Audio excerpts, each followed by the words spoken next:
On the other hand, George Foreman, Dokes appears to have worked up a nice sweat warming up in the locker room, and Riddick Bowe is bone dry in the upper body. Michael Dokes is doing the street thing, too. He's sitting watching this guy staring at him, playing little major mind tricks that may be effective to get him past the second round. The crowd a little bit quieter than we might have expected at the beginning of the fight. I would attribute that to the surprise announcement regarding the death of Arthur Ashe. Round one begins with Bowe throwing the jab. And many people regard that as most effective weapon. Some say it's the right uppercut. Others would vote for the jab. Strange with Riddick Bowe. He throws a good, effective left jab, but he's almost jumping backwards as though he doesn't want to put a lot of power on it. Dokes slapping with the left, landing 3 left hooks to the side of Bowe's face. Bowe sticking the jab and landing virtually all of them early against Michael Dokes. Dokes has upper body movement, but not head movement, George. He's a stationary target. Yeah, he's dependent strictly on his quick hand, not his quick head or quick feet. And Riddick Bowe can really take advantage of that. And Riddick Bowe has given this old pro too much time to stand around and think. Now Bowe snapping Dokes' head back again with the jab. Tries to land the right hand and lands a short right inside. Dokes is stunned. And Bowe makes the left hook. Bowe is stunned by left hook. That's right. Riddick missing with the big right hand. And down goes Dokes into the ropes. Well, I don't think Dokes went all the way down, but the referee wants to give him what will amount to the first standing 8 count. That was a very, very fast call. It was Dokes who decided to go out there and fight early like that, though. Wasn't Bowe's idea. Short left hand inside by Bowe. More than a minute to go in the round. Plenty of time for Bowe to close it out. If he can keep Dokes in trouble. Dokes lands another left hook, but takes the right in return. Dokes virtually out on his feet.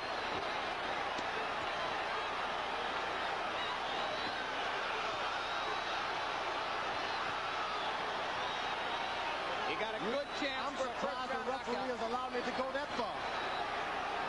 Is he going to stop it? Yes, he does.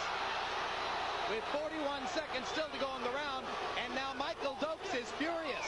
And Dokes' advisors jump into the ring and begin to state their case, and it was a pretty quick stoppage, even though you say you're surprised, George. I'm surprised that he didn't stop it a little earlier. The guy was taking too much punishment. There wasn't a chance he was going to get a knockout out of it to pay him back.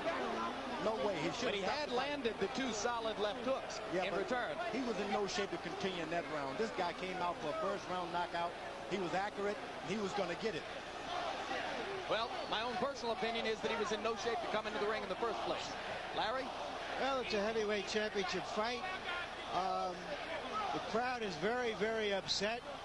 This is not going to win Bowe a lot of friends, even though everybody was expecting, as we called it, that this is or was a setup. You can't quarrel with the referee. Remember that when Michael Dokes won the title, it was also on a quick stoppage in about a minute of one round, in which everybody thought that was too fast. But you can't. The referee gave him every chance. He gave him 1 standing 8 count. He even avoided giving him the second 8 count. So the referee was more than generous. Well, we'll take another look at Dokes getting hurt early. Now remember, referee Joe Santarpia is the man watching this at close range. Bowe was hitting Dokes with jabs, straight jabs, hurting him. Dokes, as I said earlier, was going to try to make something happen. That big right hand wobbled him, shook him up, and that's what started it. But he was there to be hit. For a long-armed fighter, the champion is very good at close quarters. This night he looked indestructible. I mean, it was like the champion of the world that he is. All right, there's Santarpia stopping the bout. Now, previously, you had seen the sequence in which Dokes reeled into the ropes, appeared headed down to the canvas. Santarpia stepped in and stopped the action, and Dokes never actually went down. Well, Dokes spent the week sleeping and he continued sleeping right here in this fight. The referee was more than generous. He allowed him the chance to recuperate, not giving the 8 count again. So it was a fair fight. He won. He really won fair and square. But of course there are going to be some fans, George, who'll say, hey, wait a minute, we never saw him hit the canvas. How could the fight have been stopped in 2 minutes 20 seconds? Yeah, I mean, and those fans are strictly the ones who don't understand boxing. This guy is so big and powerful. All right, let's go up to ring announcer Ed Darien for the official particulars. Ladies and gentlemen, referee Joe Santarpia stops this bout at 2 minutes and 18 seconds of the first round, and the winner by a TKO, and still the heavyweight champion of the world, Riddick Big Daddy Bowe. Bowe. Well, the questions are now going to come, who comes next?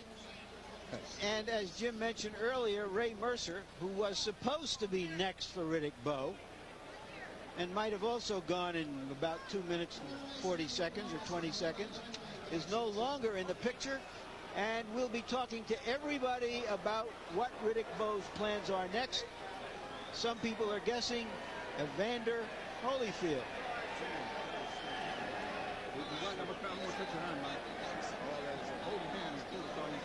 Championship belts over his shoulder. And in a moment, we will expect that Riddick will come down to ringside where we'll get a chance to talk to him. I guess Dokes is probably going to have plenty to say about this as well.